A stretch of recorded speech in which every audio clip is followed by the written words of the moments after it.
Bab 3, proses produksi massal.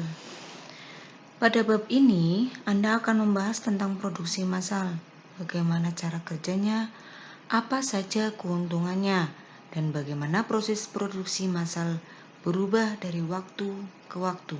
Semua akan dibahas secara sederhana dan mendalam pada bab ini. Pernahkah Anda berpikir bagaimana barang-barang yang beredar di pasaran dapat diproduksi? Bagaimana yang dimaksud bukan barang yang tidak diolah, seperti sayur mayur, melainkan barang yang sebelumnya diproses terlebih dahulu, seperti sepeda, traktor, motor, mobil, dan produk-produk lain yang perlu diolah dan diproduksi secara massal. Poin A, mengenal proses produksi massal. Proses produksi disebut juga sebagai kegiatan mengolah bahan baku dan bahan pembantu dengan memanfaatkan peralatan sehingga menghasilkan suatu produk yang lebih bernilai dari bahan awalnya. Hasil kegiatan produksi berupa barang dan jasa. Barang merupakan sesuatu yang memiliki sifat-sifat fisik, kimia, serta mempunyai masa waktu. Jasa merupakan sesuatu yang tidak memiliki sifat-sifat fisik, kimia, serta tidak memiliki jangka waktu antara produksi dan konsumsi. Suatu produksi barang-barang tentu diperlukan kerjasama untuk memproduksi barang atau lapangan usaha. Kerjasama tersebut jelas harus sesuai dengan proses produksi barang. Misalnya, knalpot sepeda motor. Knalpot sepeda motor dapat diperoleh di tempat penjualan knalpot, seperti di penjual knalpot di daerah Purbalingga, dan toko knalpot didapatkan di home industri pembuatan knalpot di daerah tersebut. Sedangkan bahan stainless tidak dapat dibuat sendiri di pabrik knalpot, tetapi harus membeli di toko material. Toko material tidak membuat material stainless sendiri sampai dapat digunakan untuk pembuatan knalpot. Toko material tersebut harus membeli di perusahaan pembuat material tersebut.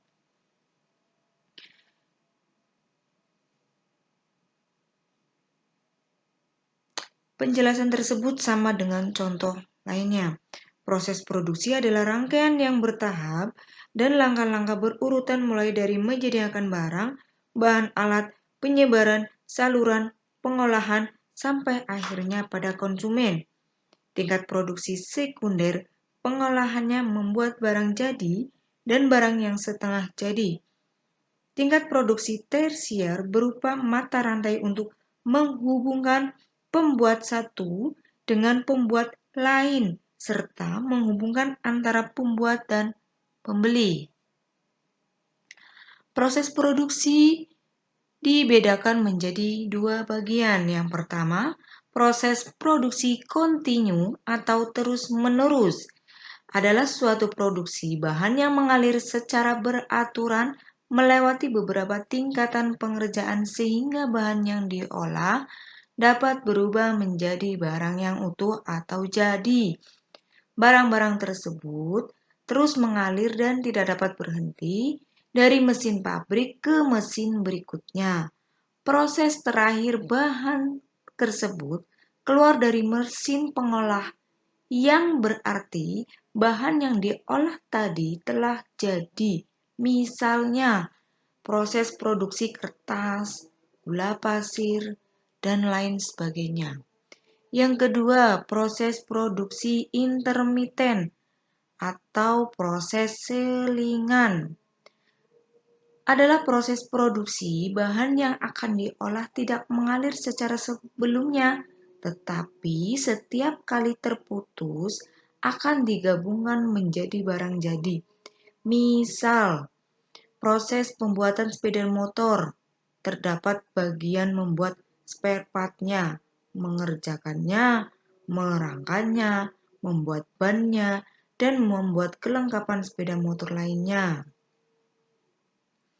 Setelah bagian-bagian tersebut terselesaikan semua, produk yang dihasilkan akan digabungkan atau dirakit oleh teknisi menjadi satu unit yang utuh atau barang jadi.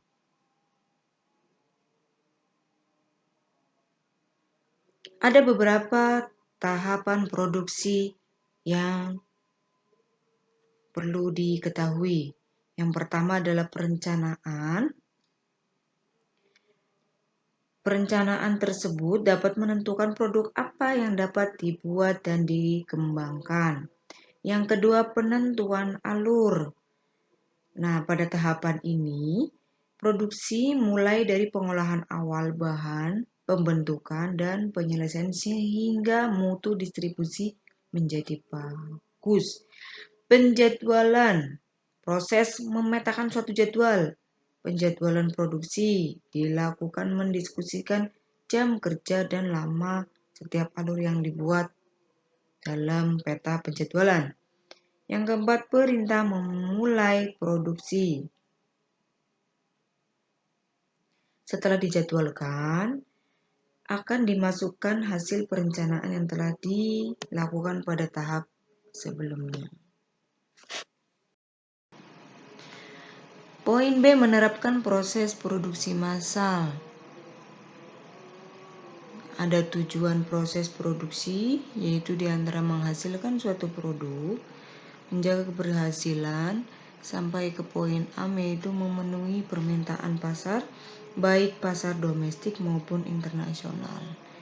Ya, ada beberapa karakteristik yang berdasarkan proses, sifat, dan jangka waktunya. Yang pertama, berdasarkan proses, ada namanya produksi langsung. Nah, produksi langsung ini dibagi menjadi dua produksi, yaitu produksi primer adalah kegiatan produksi yang diambil dari alam secara langsung, misalnya pertanian, pertambangan, atau perikanan. Yang kedua, produksi sekunder, yaitu proses produksi dengan menambahkan nilai lebih pada suatu barang yang ada. Misalnya kayu untuk membuat rumah, baja untuk membuat jembatan, dan sebagainya. Poin B, produksi tidak langsung adalah kegiatan produksi dengan memberikan hasil keahlian atau jasa, misalnya jasa montir, jasa kesehatan, jasa konsultasi, dan lainnya. Poin 2, berdasarkan sifat produksi dibagi menjadi 4 bagian.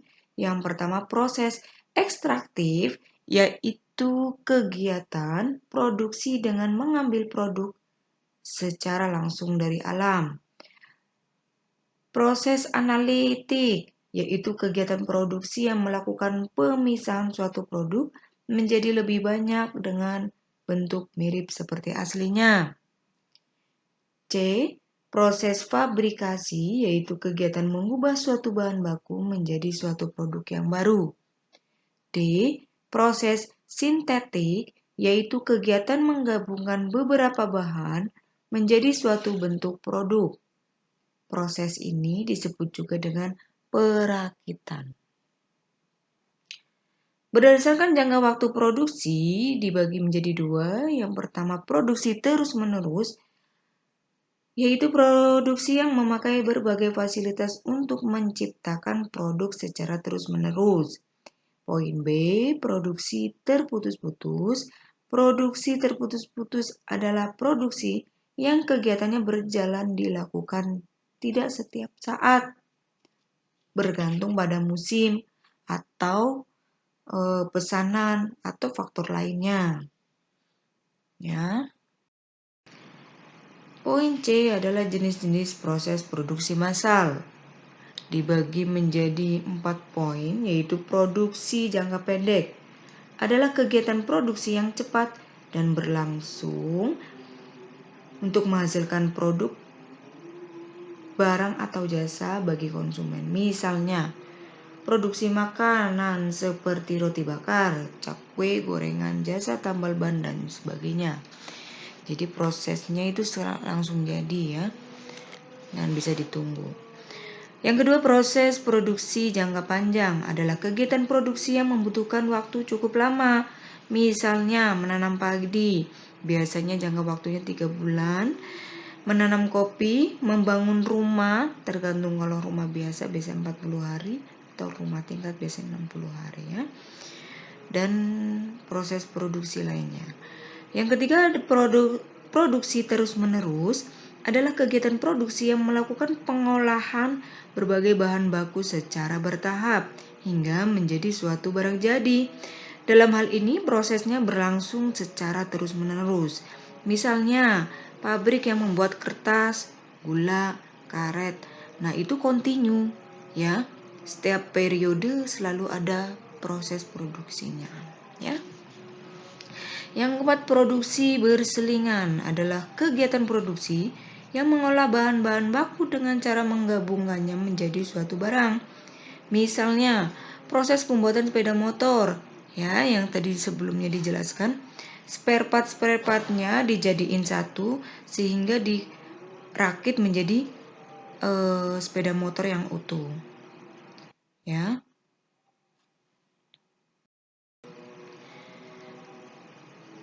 Manfaat dan kerugian proses produksi massal. Nah, itu ya. Ada manfaatnya, efisien. Memproduksi produk dengan jumlah yang besar jauh lebih efisien daripada menciptakan berbagai produk dalam satu fasilitas. Spesialisasi. Ketika memproduksi sesuatu secara massal, masuk akal untuk membeli atau membuat mesin yang berspesialisasi dalam waktu satu tugas tertentu dengan sangat baik.